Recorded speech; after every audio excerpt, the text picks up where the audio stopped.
Welcome to the deep dive. Today, we're pouring ourselves into a topic that's likely sitting in your fridge right now. Milk. Milk. Seems simple, right? Exactly. But you sent us this fantastic array of sources, Mm. from a doctor's analysis to a broader look at its history and, all the debates it stirs up. Yeah. So our mission today is to really get to the bottom of these different perspectives and give you a much clearer understanding of what the science at various viewpoints actually tell us. Absolutely. We've got a really interesting mix here, looking at milk not just as like a list of nutrients, but also considering its historical significance and, well, all the ongoing That discussions. seems so straightforward, but There's a lot more beneath the surface, as we'll definitely explore. okay, let's unpack this. Milk has this ingrained image as a fundamental food, doesn't it? Totally. One of the basic food groups. Yeah, we're often told it's essential. Yeah. And when you think about it, it's produced by mammals for their young, and hey, we're Yeah. mammals. Right. That gives it this really natural, almost primal feel as a food source for us. That's a great starting point. There's that inherent understanding that milk is specifically designed, to nourish and fuel rapid growth in those early stages. Mm, It's undeniably packed with fats, vitamins, minerals, and that milk sugar, lactose, a real nutritional powerhouse for a newborn. right. And initially, it's also loaded with antibodies and proteins that give a crucial kickstart to the young immune system. And going way back to when we first started farming, dairy animals must have been a total game changer. Oh, absolutely. They could graze on land that wasn't good for growing crops, Right. right? And turn that into this really nutritious food. Yeah, converting otherwise unusable resources. It must have given those early farming communities a real leg up in terms of survival. Definitely. The consistent availability of milk and dairy products would have provided a reliable source of calories and vital nutrients, particularly, during times when harvests were lean. Hmm. It's fascinating how deeply intertwined dairy became with human civilization and its progress. But then we get to the arguments against, or at least some of the more complicated aspects. Right, the plot thickens. One point that keeps popping up is that humans are the only animals that continue to drink milk long after they're babies, like right into adulthood. Yeah, Some people argue that this is inherently unnatural. that's a common argument, and it does raise an interesting biological point. In nature, milk production is geared towards the young during a specific phase, then weaning happens. Right. So from a purely biological standpoint, the continued consumption of milk by adult humans is, well, unique in the animal kingdom. And here's where it gets really thought-provoking. The whole calcium story. Ah, yes, calcium. We're constantly told milk is key for strong bones because of its calcium. But one of our sources actually challenges that, pointing out that the calcium in milk might not be as easily absorbed by our bodies compared to what we find in, say, leafy green vegetables. Right, the bioavailability question. Exactly. And here's something that really makes you reconsider things. Cows, these massive creatures with strong bones, they don't actually drink milk to get their calcium. That's a fantastic point. It highlights the complexity of nutrient bioavailability. So just so we're clear, that means how much of a nutrient our body can actually absorb and use, not just how much is in the food. Got it. The source you mentioned is right. Leafy greens are excellent, readily usable sources of calcium.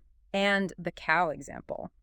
It's a powerful illustration that it's not always the most obvious source that's the most effective for all organisms. It really makes you think beyond milk equals calcium. Mm-hmm. Now, the way milk is processed seems to be a major dividing line in all this. Oh, definitely. Raw versus pasteurized is a big one. Yeah, on one side, you've got raw milk, often described as being alive with beneficial bacteria like lactobacillus and enzymes that supposedly help with digestion. That's a central point for raw milk advocates. They emphasize these naturally occurring microorganisms and enzymes, suggesting they support gut health and help break down milk's proteins and lactose. Like probiotics almost. Yeah, the lactobacillus bacteria, for instance, are known to be beneficial for maintaining a healthy gut balance. Then you've got pasteurization, Yeah. which of course kills off all those bacteria, the good and the potentially harmful ones. Right, it's a safety measure. It also gets rid of those naturally occurring enzymes. And then there's homogenization, that process that stops the cream from separating that's also flagged by some as potentially being a problem. Well, connecting this back, pasteurization was a huge public health win, right? introduced to kill dangerous pathogens, significantly reduce milk-borne illness risk. Sure, makes sense. But as the source notes, it does also knock out beneficial components. Homogenization, that's more about texture, stopping fat separation. Some theories suggest it might affect how we process milk fat, but the evidence there is still kind of developing. And those heat-sensitive proteins in milk, they can also be affected by pasteurization, can't they? They can. They can become denatured, which essentially means their structure changes, potentially making them harder for us to digest. Kind of like when you cook an egg white, it changes form. Precisely. The heat treatment can alter the structure of milk proteins. It doesn't necessarily make them completely indigestible, but some argue these changes could make them more challenging for the body to break down, maybe contributing to sensitivities in certain people. Okay, now let's talk about lactose intolerance. This affects a huge percentage of people worldwide, like around 65% don't produce enough of that lactase enzyme after infancy. It's incredibly common. But it's not evenly distributed, is it? Communities in East Asia tend to have much higher rates compared to, say, Northern Europe and North America. This geographic variation isn't random. It's a powerful example of human adaptation. In populations with a long history of dairy consumption into adulthood, genetic mutations allowing continued lactase production were favored over generations. Ah, so evolution in action. Exactly, leading to the lower prevalence we see there today.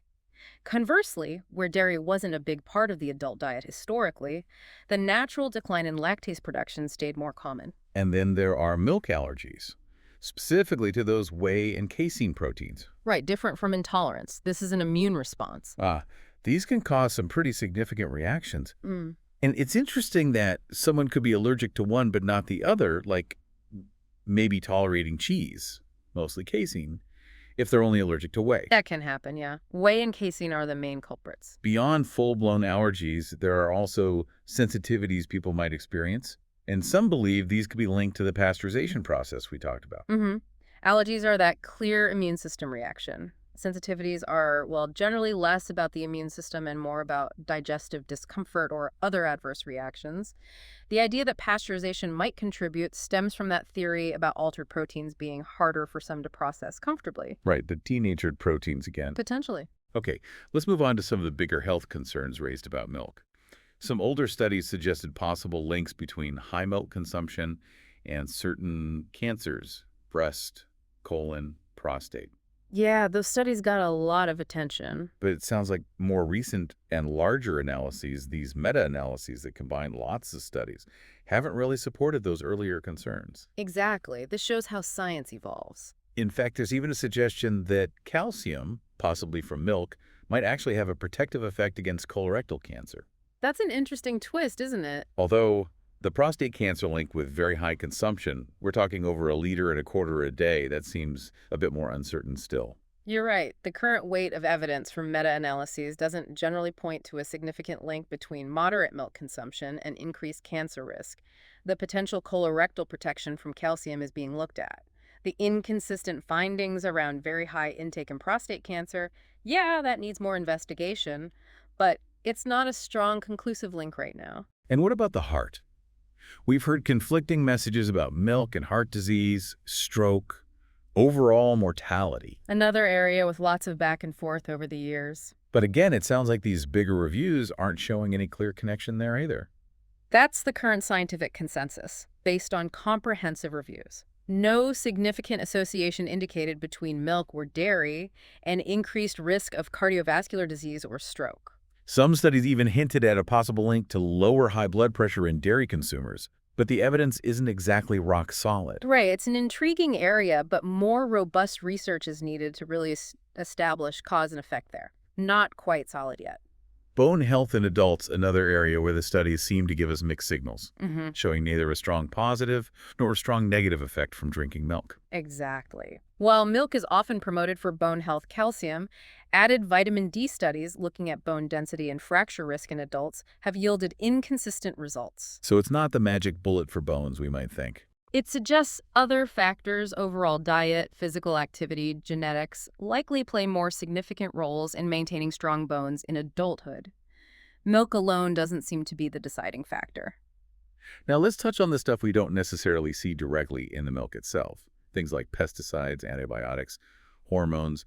There are definitely concerns out there, Understandable concerns, for sure. but our sources indicate that in most developed countries, regulations are in place to keep these levels well below what would be considered harmful. Yes, regulatory frameworks in many places are designed to ensure safety limits for pesticides and antibiotics are met. And the hormone levels apparently are so incredibly low that you'd have to drink literally thousands of liters to get close to the amount in, like a birth control pill. Right.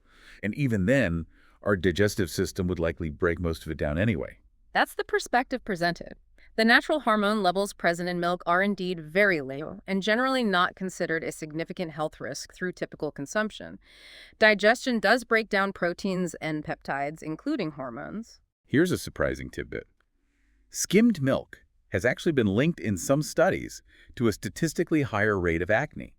That is an interesting finding, yeah. Not something you hear every day. Some research has suggested that potential correlation, the exact reasons are still being investigated, could be related to hormonal profiles of different milk types or maybe processing effects. It's intriguing. Okay, let's shift gears now to a really important aspect. The environmental impact of milk production. Huge topic. From what we've seen, it sounds pretty substantial. We're talking a huge amount of land for feed. Massive land use, yeah. And the greenhouse gas emissions from the industry are actually higher than the entire airline industry. That comparison really puts it into perspective, doesn't it? The methane emissions from cattle are a major factor. Plus, there are also ethical considerations around factory farming, how cows are treated, calf separation. Absolutely. Animal welfare within intensive systems is a critical ethical point for many consumers now. And then we have the increasing popularity of plant-based milk alternatives. The market's exploded. It's fascinating how their nutritional profiles compare. Soy milk seems closest to cow's milk in protein, right? Generally, yes. Soy is quite comparable protein-wise. But many others often need fortification-added vitamins, minerals to match cow's milk levels. Right. Their inherent nutritional profiles vary a lot, so fortification is common to make them more equivalent, especially for calcium and vitamin D, vitamin B12. And this whole idea of lab-grown, animal-free milk aiming to be nutritionally identical, even making cheese, that sounds like science fiction. It does, but it's real. Cellular agriculture is developing milk proteins casein and whey without the cows. It holds exciting potential for a nutritionally equivalent product, potentially with a much lower environmental footprint and without the direct animal farming concerns. Wow. Cheese without cows. The possibility is there if they can produce those key proteins effectively. So bringing all this information together, what are the real key things we should take away as we think about milk? Okay, key takeaways. It's multi-layered. First, individual tolerance is crucial. Lactose intolerance, allergies, sensitivities that heavily influences if milk works for you. Makes sense. It's personal. Second, processing matters. Raw, pasteurized, fermented like yogurt or kefir.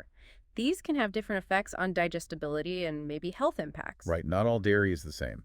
And milk can be very nutrient-dense, which is beneficial in some situations. Calorie scarcity, kids needing calcium, maybe vegetarians for B vitamins. Exactly. It's a convenient source of essential nutrients. However, and this is important, it's not essential for a healthy diet. You can absolutely get those nutrients elsewhere with a balanced intake. Good point. And we should also be mindful of the calories, especially in whole milk or flavored varieties. That can add up, potentially leading to weight gain if we're not careful. That's a crucial practical point. Milk, especially whole, has calories. Flavored ones often have lots of added sugar, bumping calories even higher. Moderation is key, like with many foods. And finally, those ethical and environmental implications we just discussed, they're significant factors many people are increasingly considering. Absolutely. The environmental footprint and animal welfare aspects are becoming really important decision points for consumers, allowing choices that align better with individual values. So as you can see, the seemingly simple question is milk good or bad? It's anything but straightforward. Definitely not black and white. The sources highlight this really complex interplay of history, biology, processing, individual responses, and these broader ethical and environmental issues. For you, interested in getting knowledge quickly but thoroughly, the key takeaway is the nuance in nutritional science. It's vital to look beyond simplistic yes or no answers for food. Right. What really stands out here is that debate around processing, the huge role of individual biology, intolerance, allergies, and this growing awareness of our food's impact on the planet. This really makes you wonder, doesn't it? Given these advancements in food tech, like lab-grown milk, and the focus on sustainability, How might our relationship with traditional animal milk evolve in the coming decades? Yeah, that's a fascinating question. Will we see a significant shift towards alternatives driven by environment, ethics, or even just personal health choices based on, a deeper understanding of the science? It seems likely things will continue to shift. The convergence of health, environmental, ethical, and technological factors is powerful. Definitely a lot to consider. Indeed. Thanks for taking this deep dive with us.